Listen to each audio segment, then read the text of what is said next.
1, 2. Good day, everyone. The subject we are doing today is further math. And the topic we are going to be looking at on further math is sets.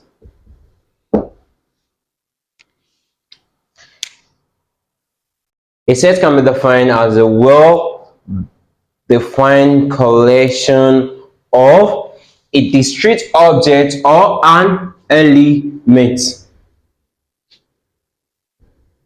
A set can be defined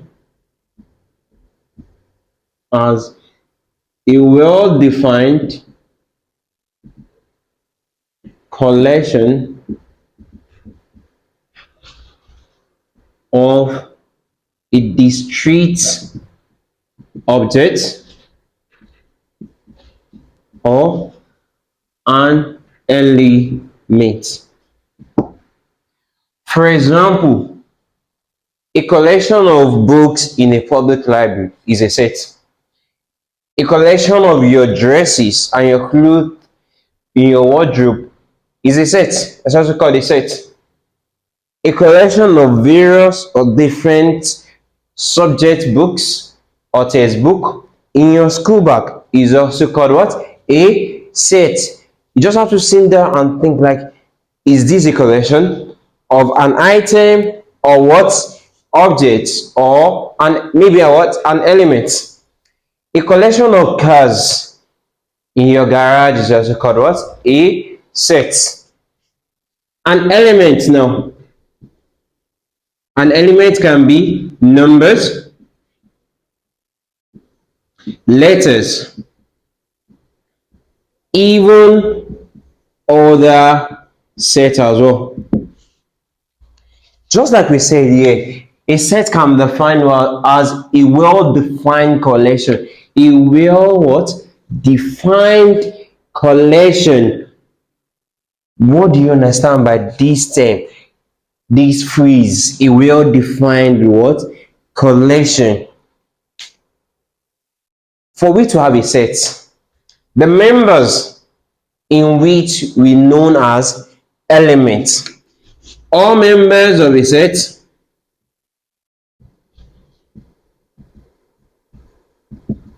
is called an element.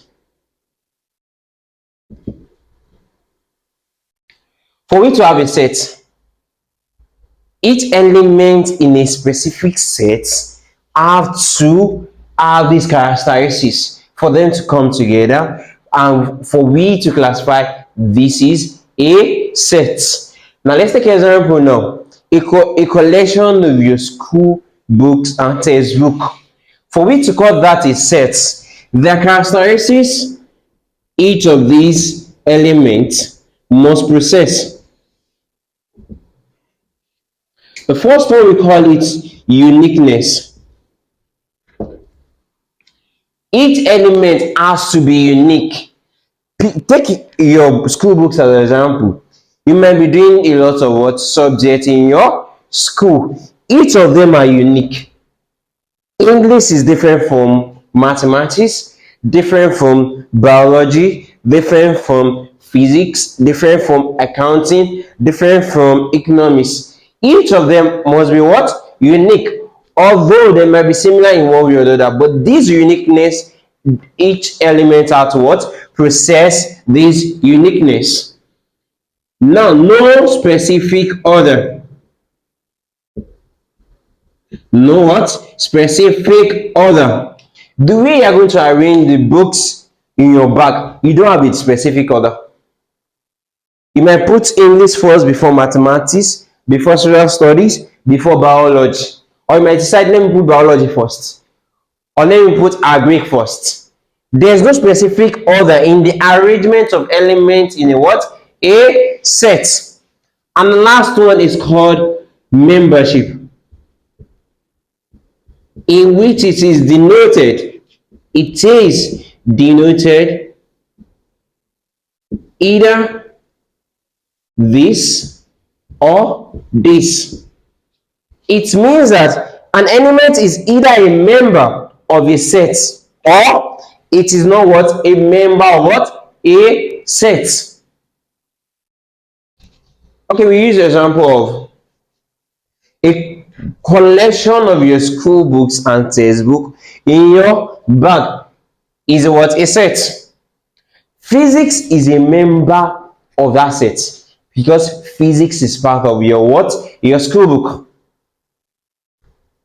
Your government textbook is also what? A member of that set because it is your what? Part of your school book.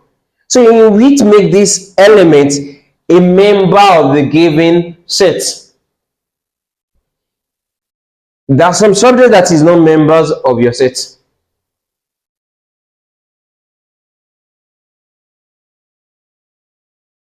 Your nursery rhymes is not members of us, your set again. Because you pass that age off. A collection of books in a public library. In a public library, there are different subjects in a library, and there are different shelves for each of these subjects. You can't see a cutlass in a public library. A cutlass doesn't belong or is not what? A member of the set of what? Books in a public library. What does cutlass and book have to do together? Cutlass are meant for the farmers and other professions that make use of cutlass. Now, a set lists its elements in a specialized bracket.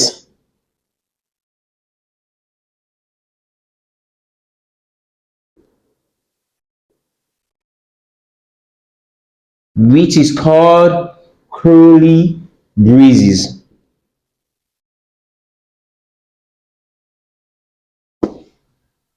A set lists its elements in a what? A curly braces. We use capital letters like X, Y, and Z to denote a set. Why we make use of small letters like X, Y, and small letter Z to denote the element of the given set.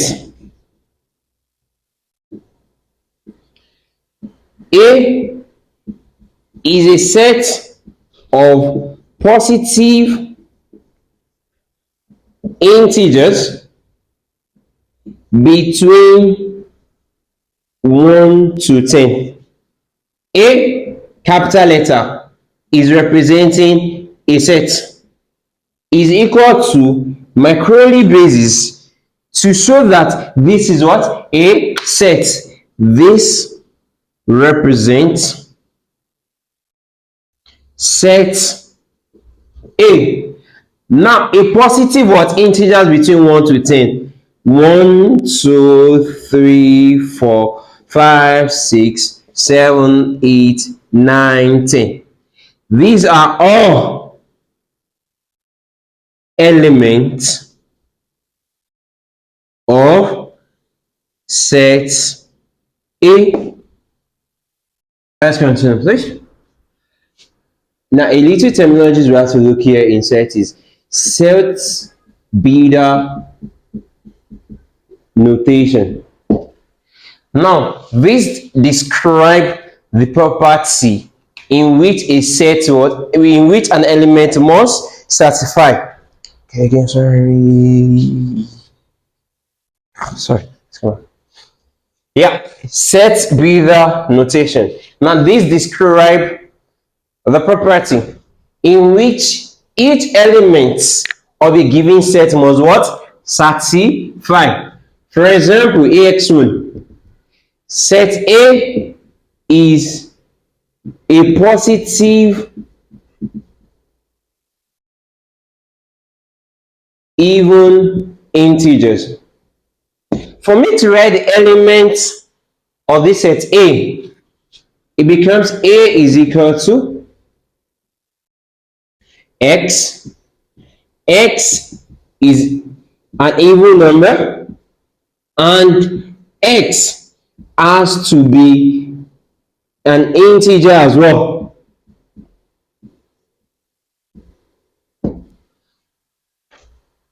So it means all the elements of set A, they have to be what? Both an even number and what? An integer at the same time. Now let's proceed now. We have types and operations of sets. Types versus operation of sets. The first type of set we have is finite set. The second type we have is infinite set. The third one we have here is unit set. The fourth one we have here is empty set.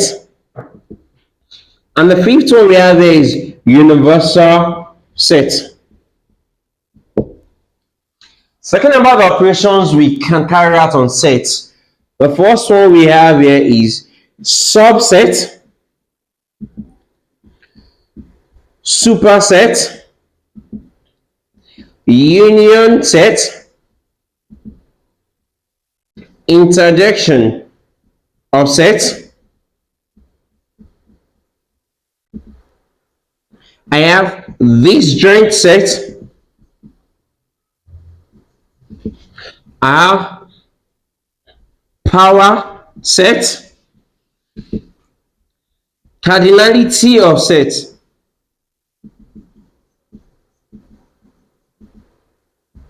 I also have complementary set.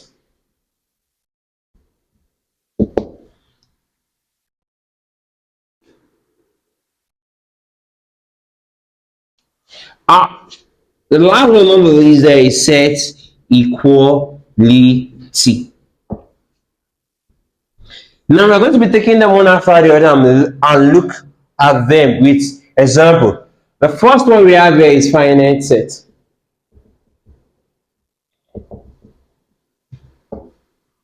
Yeah, from the word finite, it means something we can count, something that has a beginning and what? An ending. So this is the type of set in which the element it contains has a beginning and what? An ending. Also, it means the elements are countable. For example, under a finite set is a set A, all prime numbers between 1 to 10. Now set A is what? All prime numbers between what? 1 to 10. Let's look at it. A is equal to 2, 3, 5, 7.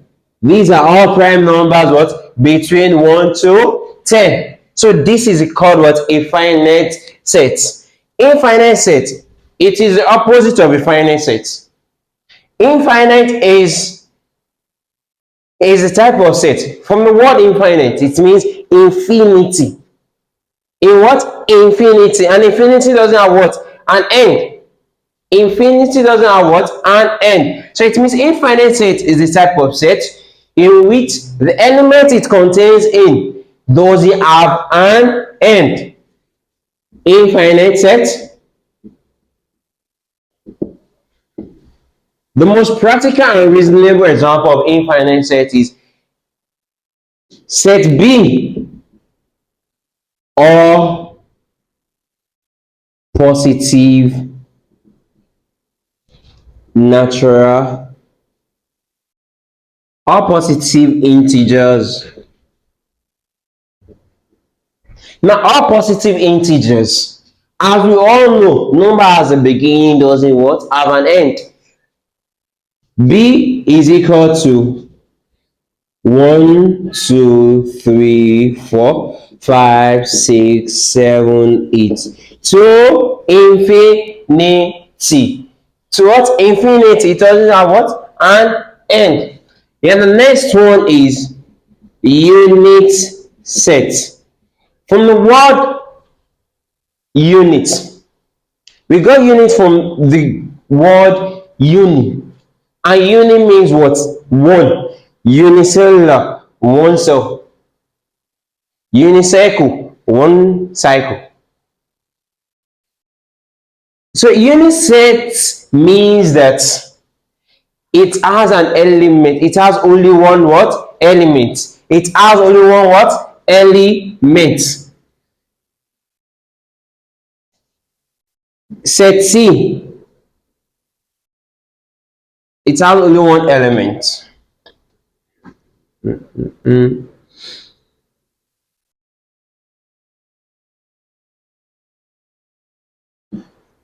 All human beings with a head. Practically all human beings has what? Only one head. All human beings has only one head. The next one is empty set. From the word empty, there's nothing. It doesn't exist. It doesn't contain what? Any element. So empty set means it has no element. It is denoted as writing a curly bracket without any element inside, or 0 or O with a slash on top of it. Example D.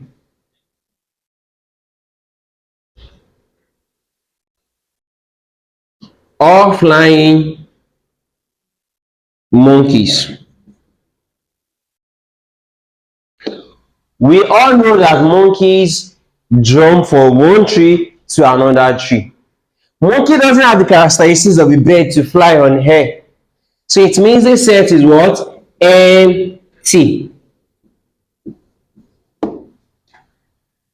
And the last types of set we have is universal set. Universal set, universe. It means it's carrying out what? It's carrying everything. Universal set can be defined as what? All possible consideration under what? Set. Universal set is just general set. It is the type of set that carries or that borders, that carries all elements needed. These are what? The types of sets we have.